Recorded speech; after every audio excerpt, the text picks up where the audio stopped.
Olá, pessoal. Tudo bem? Bom dia, boa tarde. Eu não sei, meio-dia e meia é difícil falar bom dia ou boa tarde, né? Primeiro, gratidão a todos que estão aqui, que o horário de almoço é um horário especial de ver pessoas aqui.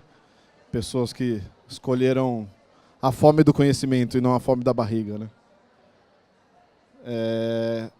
Gente, primeira pergunta que eu tenho para fazer para vocês é: qual foi a última vez que vocês se sentiram pleno de verdade? Qual foi a última vez que vocês fizeram um ato genuíno de amor? E eu pergunto, quando você sentiu essa plenitude, quando você fez esse ato de amor, foi dentro da sua empresa? Qual foi a última vez que você fez um carinho ou deu um colo para um funcionário ou um colaborador da sua empresa? Eu vou me apresentar, eu sou o Pedro Ivo Moraes. Eu sou proprietário de uma agência e de uma escola de prosperidade. Eu sou também autor do livro Empresas Espiritualizadas, que é esse meu novo filho aqui. Um pouco do tema que a gente vai falar hoje. Começar tentando responder a pergunta mais difícil, que é a pergunta que eu mais ouço, que eu demorei 200 páginas para responder, que eu vou tentar responder em uma página só. O que é uma empresa espiritualizada?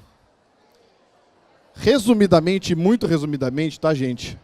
É uma empresa que possui um alto nível de consciência, internamente e externamente. Então ela tem uma consciência muito grande sobre si mesma, uma consciência muito grande sobre seus processos e suas pessoas, e tem uma consciência também do impacto que ela causa no mundo.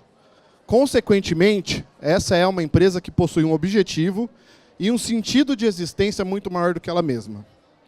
Algumas pessoas chamam essa última parte de uma empresa social, empreendedorismo social ou capitalismo social.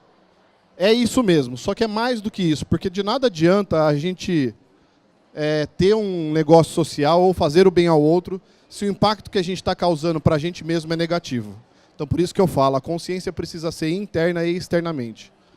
Outro ponto importante, a espiritualidade ela nunca é um objetivo em si, ela nunca é uma meta, ela nunca é a chegada, ela é o caminho. Então a gente vai chamar aqui, e eu chamo no livro, de empresas espiritualizadas, empresas que entraram no caminho da espiritualidade, tá? E não empresas que atingiram uma espiritualidade, porque ela não é um objetivo. Quando a gente fala de consciência, o que a gente está procurando na consciência? E aí eu cito alguns ingredientes que, na minha opinião, são ingredientes que permeiam essa consciência, que são os mais importantes. E aqui eu falo de 4, que é propósito, fluidez, amor e fé. Gente, por experiência, trabalhar isso aqui é a coisa mais importante que uma empresa pode fazer por si mesma. Porque é também a coisa mais importante que a gente pode fazer por nós mesmos. Como uma empresa é feita de pessoas, fazer isso pelas pessoas, tanto interna quanto externamente, é a coisa mais importante. Eu vou até explicar por quê.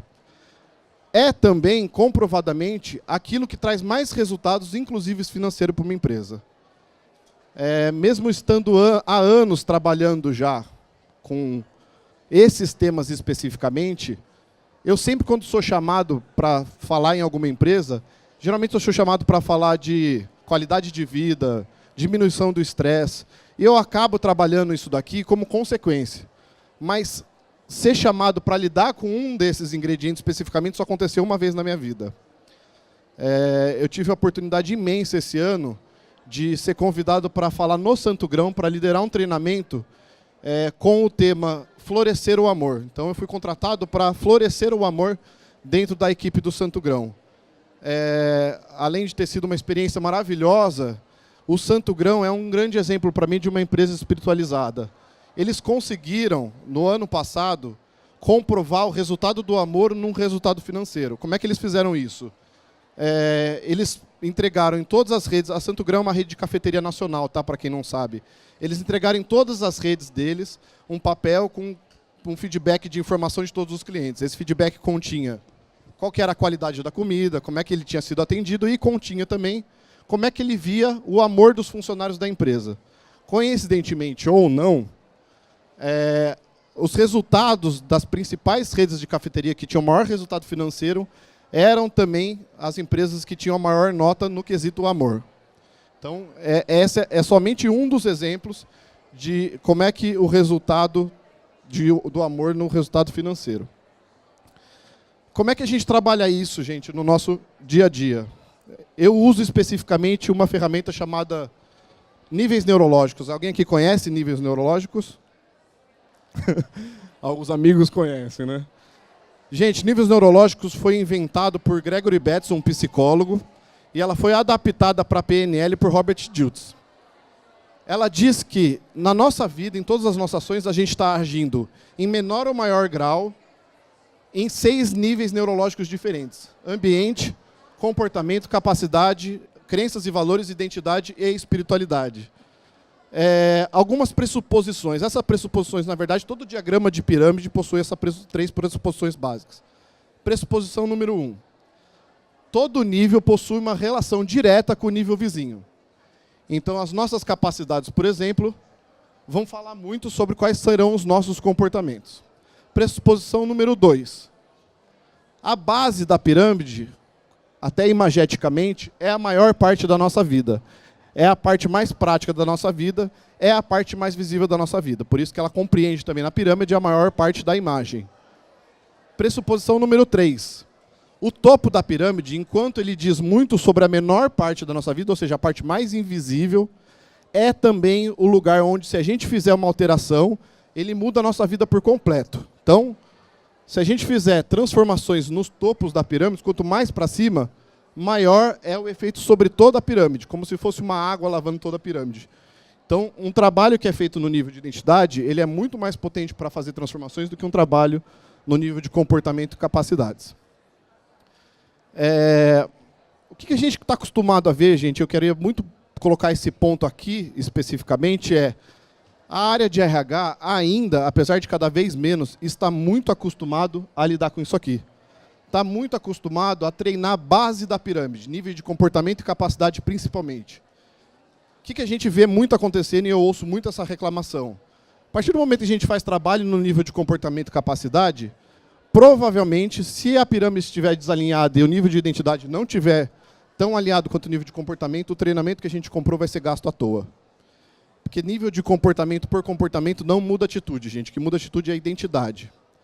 Um exemplo bem prático. Alguém aqui já se viu querendo, com vontade de trocar o guarda-roupa inteiro ou reformar a própria casa inteira, mudar do avesso? Isso é só uma consequência de um trabalho que está sendo muito profundo em você de identidade. Provavelmente você já percebeu isso em algum momento. Então, você está passando por mudanças de valores tão profundas que o seu ambiente, guarda-roupa, casa, já não faz mais sentido. A gente precisa, começar a olhar um pouco mais para o topo da pirâmide e menos para a base. A gente precisa ter coragem de ser empresa melhor e não de ter comportamentos melhores. Eu estou muito acostumado a ver, acho que uma coisa que está um pouco na moda agora, é empresas que criam espaços de descanso, espaços de lazer, momentos de compartilhar ideias, que, na minha opinião, nada mais é do que tentar solucionar um problema que não deveria nem existir. Não seria muito melhor não ser cansado do que criar um espaço de descanso? Então, a gente precisa trabalhar mais topo da pirâmide, gente, porque o topo da pirâmide é onde as grandes transformações acontecem. E é no topo da pirâmide que está a espiritualidade. E aí eu vou falar sobre um ingrediente específico que, na minha opinião, é o que mais a gente precisa trabalhar, que é o amor. Como é que a gente faz para trabalhar o amor? Eu tenho uma boa e uma má notícia. A boa notícia é que o amor é a coisa mais natural dentro da gente. A pirâmide de Maslow fala que o instinto básico do ser humano é a sobrevivência. Eu discordo. Eu acho que o instinto básico do ser humano é o amor. Porque se fosse a sobrevivência, a gente nunca se jogaria na frente de um carro para salvar uma outra pessoa. Se fosse a sobrevivência, a gente nunca entraria num prédio em chamas para salvar um animal de estimação. Então, na minha opinião, o instinto básico do ser humano é o amor. Essa é a boa notícia, é a coisa mais natural dentro da gente. A má notícia é, por que é tão difícil fazer então? A gente, há muitos séculos, a gente está sendo condicionado a viver por medo e não por amor. No primeiro capítulo inteiro do livro, eu explico muito o contexto histórico. Aonde que nasceu esse medo, a própria religião foi colocando muito medo a fim de ganhar mais seguidores. Aí veio a ciência para comprovar cada vez mais. Eu preciso de cada vez mais fato, porque eu estou com tanto medo do que vai acontecer que eu preciso de mais fatos e a ciência ganha.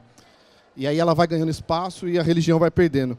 Então a gente está há muitos séculos sendo condicionados a viver por medo. E aí, parar de fazer isso de uma hora para outra não é tão fácil, mas tem o caminho, e o caminho é autoconhecimento.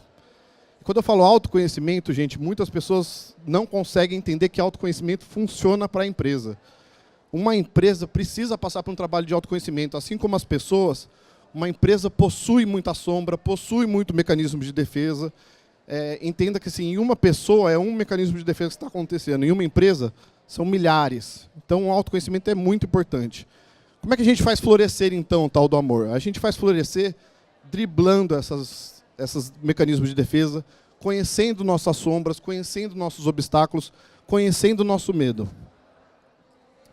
Tem uma coisa legal que eu aprendi há algum tempo atrás. Eu queria compartilhar com vocês. Eu acho que talvez o lugar onde o amor mais floresce é na vulnerabilidade. Se vocês pensarem um pouco na vida de vocês, se vocês pensarem os momentos onde você viu o amor acontecendo, provavelmente a vulnerabilidade estava lá.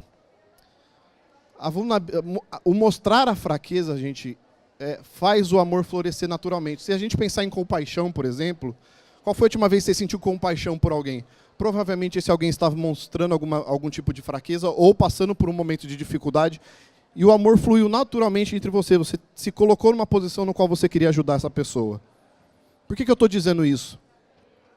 Existe um estigma, gente, de que precisamos ser fortes. E em empresas isso acontece muito. E não dá mais para ser assim. Principalmente a nova juventude já não tem mais muito. É uma juventude muito mais transparente. A gente não precisa ser forte o tempo todo. A gente deve mostrar mais fraquezas. A gente é humano. Uma empresa é composta por diversos seres humanos. A gente não precisa ser sempre feliz. A gente não precisa chegar com a cara na empresa todo dia feliz se a gente está mal. Eu não sou muito a favor dessa coisa de... Existe minha vida pessoal e existe a minha vida profissional. Acho meio esquizofrênico isso. Então eu tenho que ser duas pessoas para viver duas pessoas diferentes. Nesse sentido, gente, a gente vai continuar doente sempre. O amor não vai florescer. Então, eu refaço a pergunta para vocês. Qual foi a última vez que vocês fizeram um ato de carinho para um funcionário de vocês? Qual foi a última vez que vocês deixaram o amor florescer dentro da empresa de vocês? Qual foi a última vez que vocês mostraram fraqueza dentro da empresa de vocês? Gratidão a todos, obrigado pela presença, espero que tenha ajudado de alguma forma aí.